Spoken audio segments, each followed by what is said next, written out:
안녕하세요. 제62회 전산회계 2급 이론편 풀이를 함께할 이남호 회계사입니다. 이번 기출문제는 기본 원리에서 3문제, 그리고 계정과목별 회계 처리에서 12문제, 항상 출제되던 비중 그대로 출제되었습니다. 그리고 지문 중에서 까다롭거나 새롭게 등장하는 지문은 없었고요. 우리가 강조하던 포인트만 알고 있다면 답을 신속 정확하게 풀 수 있는 형태로 출제되었습니다. 자, 우리 1번부터 풀어볼까요? 문제 1번. 다음 중 일반 기업회계 기준에서 규정하고 있는 재무제표의 종류가 아닌 것은 재무제표 종류, 재무상태표, 손익계산서, 현금흐름표, 자본변동표, 주석이라는 겁니다. 그런데 여기는 뭐다고? 주기로 나왔네. 그러면 답은 4번 되겠습니다. 문제 2번. 다음 중 기업의 경영성과에 영향을 미치지 않는 거래는, 자, 1번, 2번, 3번, 4번 거래가 주어졌는데 차변, 대변 분개해보고 그 중에서 경영성과, 즉 손익계산서에 영향 안 미치는 것 찾으면 되겠네요. 즉 자산, 부채, 자본으로만 구성되어 있는 분개다. 그걸 찾으면 되겠네. 자, 1번. 외상 매입금 100만 원을 현금으로 지급했다. 뭡니까? 현금이 나갔지. 100만 원. 그리고 외상 매입금이라는 부채가 없어졌다는 겁니다. 외상 매입금 100만 원. 그죠? 그러면 요거 부채의 감소, 자산의 감소, 자산하고 부채만 변동이 있고 손익계산서는 전혀 영향 안 미치네. 그럼 답은 1번 되겠네. 그죠? 답은 1번. 답은 먼저 찾았고 2번, 3번, 4번 그냥 참고를 한번 보자고요. 자, 2번. 1일 아르바이트생의 시급 6만 원을 현금으로 지급했다고요. 그럼 현금 6만 원 나갔겠고요. 차변에는 비용 계정 쓰면 되겠지 뭐. 6만 원. 급여로 써도 되겠지만 조금 더 정확하게 한다면 이렇게 일용 근로자에 대해서 주는 거는 보통 잡급이라는 뭐 개념을 쓰기도 하는데 뭐 급여 하든 잡급 하든 어쨌든 손익계산서에 영향을 미친다. 그리고 3번. 거래처 직원의 결혼식 축의금 5만 원을 현금으로 지급하다. 뭡니까? 현금 나왔고요. 5만 원. 그 다음에 거래처 직원 결혼식이래. 그러면 접대비지 뭐. 접대비 5만 원 되겠죠. 4번. 상품 매장의 월세 5만 원을 보통예금 통장에서 이체하다. 그러면 보통예금 50만 원이네요. 50만 원. 임차료라는 비용으로 50만 원 기록하면 되겠지. 어쨌든 잡급, 접대비, 임차료 모두 다 손익계산서에 영향을 미치니까 2번, 3번, 4번은 영향을 미치고 1번이 답이 되겠다라는 겁니다. 문제 3번. 다음 중 시산표 작성에서 발견할 수 있는 오류는, 자, 시산표에서 발견할 수 있는 오류는 뭐다? 차변하고 대변하고 금액이 서로 다른 거, 그것밖에 못 찾는 겁니다.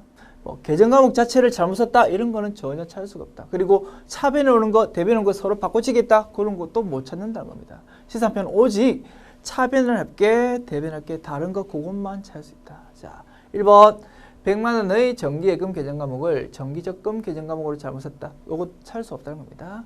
2번. 220만 원의 현금 잔액이 부족한 현금 가부족 계정과목을 잡손실 계정과목으로 대체하지 않은 경우, 현금 가부족을 잡손실로 대체해야 되는데 대체 안 했대. 그거 못 찾는다고. 차변 대변 자체는 일단 똑같을 거 아닙니까? 그죠?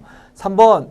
출장 여비로 판명된 15만 원의 가지급금 계정과목을 여비교통비 계정과목으로 대체하지 않은 경우, 마찬가지다. 가지급금 계정과목을 정식 계정과목인 여비교통비로 바꿔야 되는데 요거 안 했다고 그거 못 찾는다고. 왜냐하면 차변 대변 자체는 어차피 똑같은 상태이기 때문에. 4번. 대변에 기말 대손 충당금 10만 원을 설정하면서 차변의 대손 상각비 만 원으로 분기한 경우, 동그라미 하나를 뺐다 그죠? 그래서 차변하고 대변하고 금액이 다르다. 요거는 찾을 수 있겠지. 답은 4번 되겠다. 문제 4번. 다음 중 유형자산에 해당하지 않는 것은, 자, 1번 토지 유형자산 맞고, 2번 특허권 이거 무형자산이잖아. 눈에 안 보이는 거니까. 그리고 3번 기계장치 유형자산 맞고 4번 구축물. 자, 땅에 붙어있는 이런 철 구조물 그런 거 구축물이라고 하죠. 유형자산 맞다는 겁니다. 그러면 답은 2번 되겠습니다. 문제 5번. 다음은 단기에 설치하고 사용한 기계장치와 관련하여 발생한 비용이다. 이 중 취득 원가에 해당하지 않는 것은, 자, 유형자산 취득할 때 취득 부대 비용들, 유형자산을 내 소유권으로 만들기 위해서 필수 불가결하게 드는 것들은 다 취득 원가로 본다고 했습니다. 자, 대표적인 게 시운전비, 설치비, 매입할 때 운반비 이런 것들이 대표적인 항목이었다. 그런데 감가상각비는 뭡니까? 취득하고 나서 이제 그 이후에 그 가치 감소분을 인식하는 것이다. 그러면 당연히 1번이 답이 되겠다.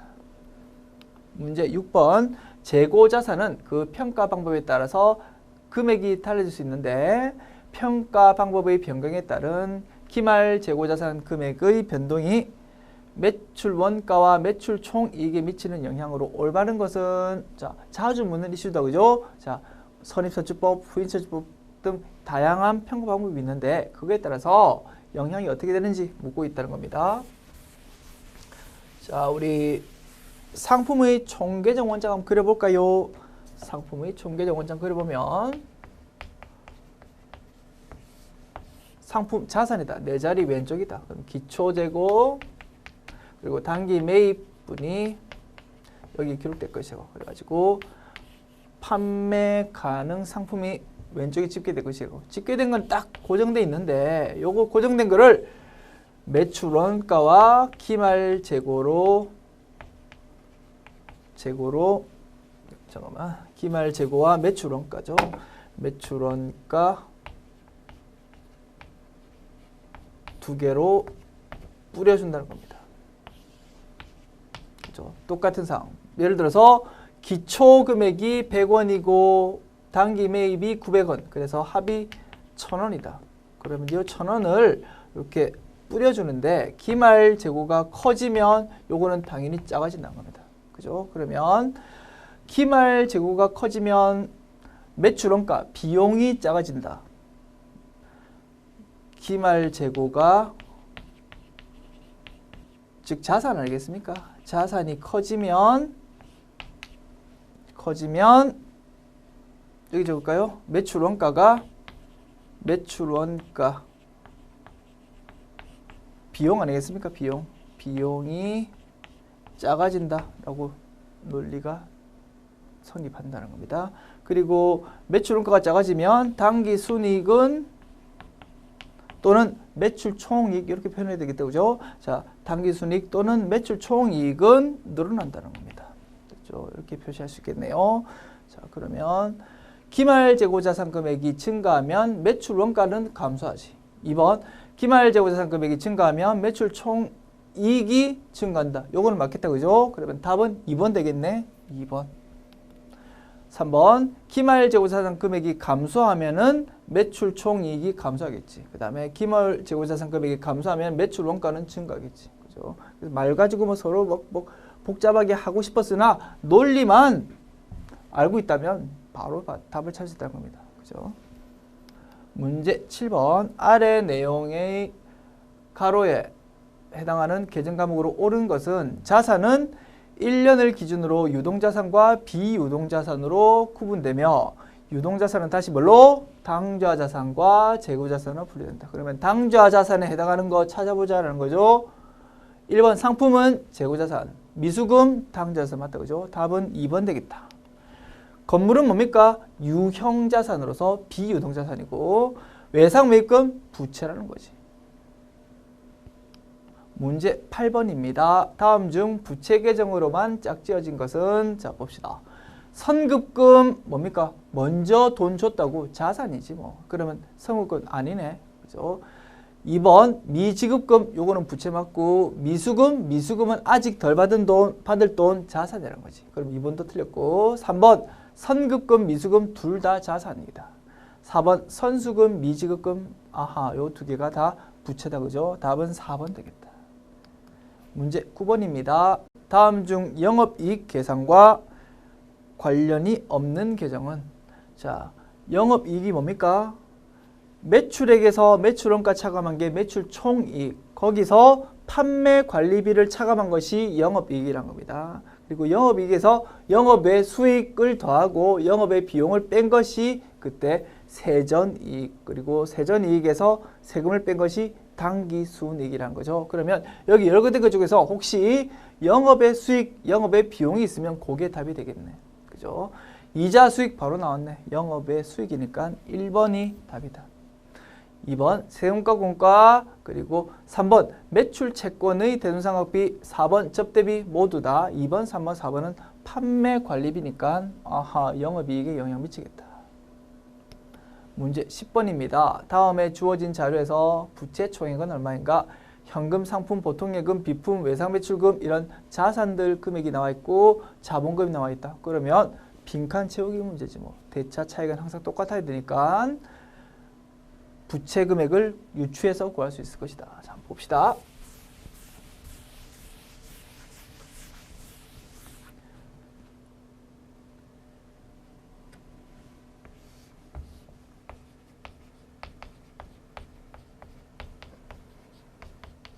제목 상대표입니다. 자산 합계 그냥 바로 구해볼까요? 하나, 둘, 셋, 넷, 5가지 항목 금액 합계가 얼마입니까?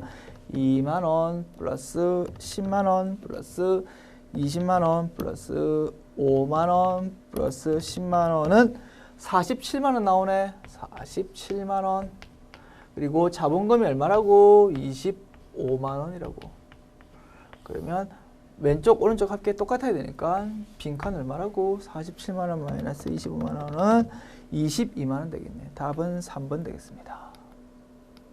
문제 11번. 다음과 같은 자본금 계정의 설명으로 올바른 것은 해가지고 자본금에 대한 총계정 원장이 나오고 자 밑에 지문이 나왔다는 거죠. 우리가 총계정 원장만 정확하게 이해하고 있다면 바로 맞출 수 있다는 겁니다. 자, 자본금 네 자리는 자본이니까 오른쪽이다. 그래서 전기월 즉 기초금액이 오른쪽에 적혀 있다는 겁니다. 그런데 인출금으로 대체하면서 왼쪽으로 기록되어 있네. 아하, 자본금이 줄어들었다는 겁니다. 그죠? 기말에 12월 31일 결산일까지 인출금이란 임시계정이 남아있다면 그거를 자본금으로 대체하는데 그 대체하는 과정에서 왼쪽으로 기록됐다. 즉 자본금이 줄어들었다는 겁니다. 그럼 어떻게? 기중에 우리 회사 주인이 돈을 좀 빼갔던 모양이지 뭐. 좀 많이 빼갔다가 그걸 기말에 정리하려고 하다 보니까 왼쪽으로 기록되더라는 겁니다. 자본금이. 자, 그러면 기업주가 100만 원의 추가 출자가 아니고 돈을 빼갔다. 뭐 이런 식으로 기록해야 되겠지. 그죠? 그러면 2번은 틀렸고. 자, 1번. 기초 자본금은 얼마다? 500만 원이잖아. 300만 원. 이것도 틀렸고.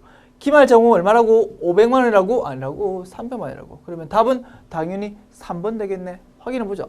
손익계정. 우리가 장부를 손익계정을 마감할 때 손익이라는 임시계정을 통해서 마감해버린다. 그죠? 그래서 비용자리 어딥니까? 왼쪽. 수익자리 어딥니까? 오른쪽. 그래서 왼쪽은 전부 다 비용들을 다 없애버리고 손익이란 걸로 통일시켜버리고 오른쪽 수익, 여러 가지 수익들을 다 없애버리고 그냥 손익이란 걸로 통일시켜버린다는 겁니다. 그래서 왼쪽 큰지 오른쪽 큰지 비교해가지고 그 차액 금액을 당기순이익이라고 부르고 그거를 자본으로 대체한다라는 겁니다. 자, 그 과정이 요걸 한 거죠. 그러면 손익이란 게 자본금으로 대체됐는데 자본금으로 대체되다 보니까 어떻게? 왼쪽이다 오른쪽이다? 왼쪽이라는 거죠. 왼쪽이라는 뜻은 자본금 네 자리는 오른쪽인데 왼쪽으로 기록된다는 뜻은 아하, 올해 당기순이익이 아니고 당기순손실이다 이 말이지 뭐. 그죠? 그러면 당기순손실이 100만 원이다. 오케이. 답은 3번 되겠다는 겁니다. 자, 문제 12번. 다음의 회계 거래와 관련하여 발생하는 것과 다르게 설명한 것은 자 무슨 말일까요? 뭐 세 가지 이렇게 거래가 나와 있고 요거에 대해서 또 관련 지문이 나와 있네. 일단 분개 한번 해봅시다. 자, 처음 거 대손 충당금을 만원 설정한답니다. 어떻게 합니까? 대손 삼각비 만원 그리고 대손 충당금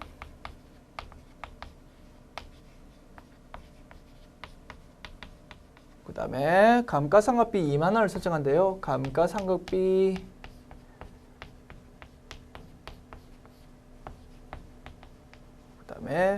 감가상각누계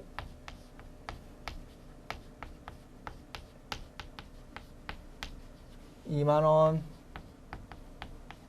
그리고 선급비용 3만원을 계산한다. 자, 우리가 돈을 주고 전부 다 비용으로 계산했는데 그 중에서 일부는 내년 걸 미리 준 거래. 그럼 어떻게? 차변의 선급비용이라는 자산을 기록하고요. 얼마? 3만원.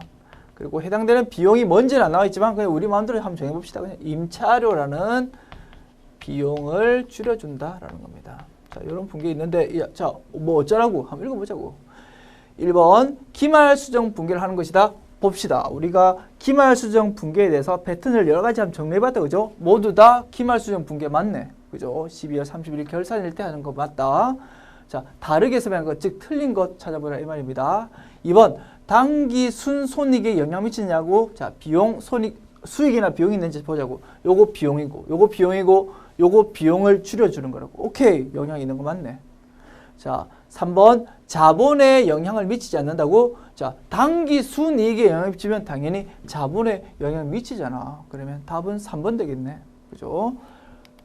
재무제표에 영향을 미친다고? 당연히 미치지. 손익계산서도 영향을 미치고 재무상태표도 궁극적으로 자본이 변동함으로써 영향을 미친다고. 됐습니까? 그러면 답은 3번 되겠다. 문제 13번. 일반적으로 상거래 이외에서 발생한 일시적인 계정으로서 소득세나 지방세 등의 원천징수액 또는 예치금을 상대방에게 받은 경우 사용하는 계정 과목. 자, 전형적인 뭐다? 예수금에 대한 설명이다. 원천징수 딱 키워드 보면 바로 답 찾을 수 있겠다. 그죠? 그래서 예수금이 답이 되겠네요. 문제 14번. 3전표를 사용하는 회사에서 다음과 거래에 대해서 작성하는 전표를 바르게 나타낸 것은 뭐 대체전표, 입금전표, 출금전표 요거 세 개를 3전표라고 했습니다. 과거에는 종이로 전표를 쓸 때 그 종류가 보니까 해당 금액이 전부 다 현금으로 들어오는 입금 거래, 그리고 해당 금액이 전부 다 현금으로 나가는 출금 거래, 그리고 그게 아닌 다른 거래들을 대체 거래라고 세 개로 나눌 수 있고, 그거를 입금전표, 출금전표, 대체전표라는 이름을 부른다고 했습니다. 그런 과거의 전통에 따라서 우리가 일반 전표 입력할 때 그 구분란에 보면 입금, 출금, 차변, 대변 이렇게 지금 현재 구분란이 있다고 했습니다. 그 전통에 따라서. 사실은 요새 종이로 쓸 때는 큰 의미 없지만 약간 시대에 조금 착오적인 문제라고 볼 수도 있지만 못 풀 이유는 하나도 없다는 겁니다. 됐습니까? 왜? 우리가 일반 전표 입력 공부할 때 입금전표, 출금전표, 대체전표라는 개념에 대해서 얼마든지 충분히 공부했기 때문에 못 풀 이유는 없다. 쉽게 풀 수 있다는 겁니다. 1번, 상품을 매출하고 대금은 현금으로 받았다. 그러면 대변의 상품 매출, 차변의 현금, 전액 다 현금 들어오는 거니까 대체전표가 아니고 뭐라고? 입금전표겠지. 지금 바르게 나타낸 거, 맞게 된 거 찾는 거다. 그지? 그럼 1번이 답이 아니고 2번, 상품 매입하고 대금은 보통 예금 통장에서 계좌 이체하다. 그러면 차변의 상품 그리고 대변의 보통 예금 이렇게 적지. 그러면 차변 대변 어디에도 현금이 없으니까 대체전표 맞네요. 2번이 답이 되겠네. 3번, 직원의 회식비를 현금으로 지급받는다고요. 그러면 대변의 현금, 차변의 회식비니까 복리후생비였겠지. 그래서 금액 전액이 다 현금으로 나가는 거니까 출금전표겠지. 4번, 거래처 외상 매출금을 거래처 당좌 수표로 받는다고요. 그러면 외상 매출금이라는 자산을 없애주고, 즉 대변의 외상 매출금, 그리고 차변의 상대방으로부터 당사 수표 받았다고. 당사 수표 받는 거는 통화 대용 증권으로서 그냥 현금으로 회계 처리하면 돼. 그러면 전액 다 현금으로 받는 거래인 입금 전표라고. 그래서 4번도 틀렸네. 그러면 답은 2번 되겠다는 겁니다. 그러면 핵심은 뭐다? 아하, 요 4번에서 당자 수표로 받았다 해가지고 다른 계정으로 쓰는 게 아니고 현금으로 쓰는 거니까 요건 대체전표가 아니고 현금으로 다 받는 거니까 입금전표다. 요게 핵심이겠다. 그죠? 그러면 비록 조금 구태의연한 전표 문제지만 핵심은 아하, 당자 수표가 현금이다. 요거 묻는 거니까 나름 의미는 있는 문제였다라고 평가할 수 있겠다. 그죠? 그래서 답은 2번. 문제 15번. 다음 중 주요 장부로만 짝지어진 것. 자, 주요 장부, 보조 장부 우리가 구분할 수 있다. 그죠? 근데 주요 장부는 딱 두 개밖에 없다고. 총계정 원장과 분계장. 그러면 주요 장부는 뭘까요? 분계장과 총계정 원장. 답은 3번 되겠네. 됐죠? 자, 그 외의 장부들은 보조 장부다라고 보면 되겠네요. 됐죠? 자, 이렇게 함으로써 제 62회 전산회계 2급 이론편 풀이를 마치도록 하겠습니다. 수고했습니다.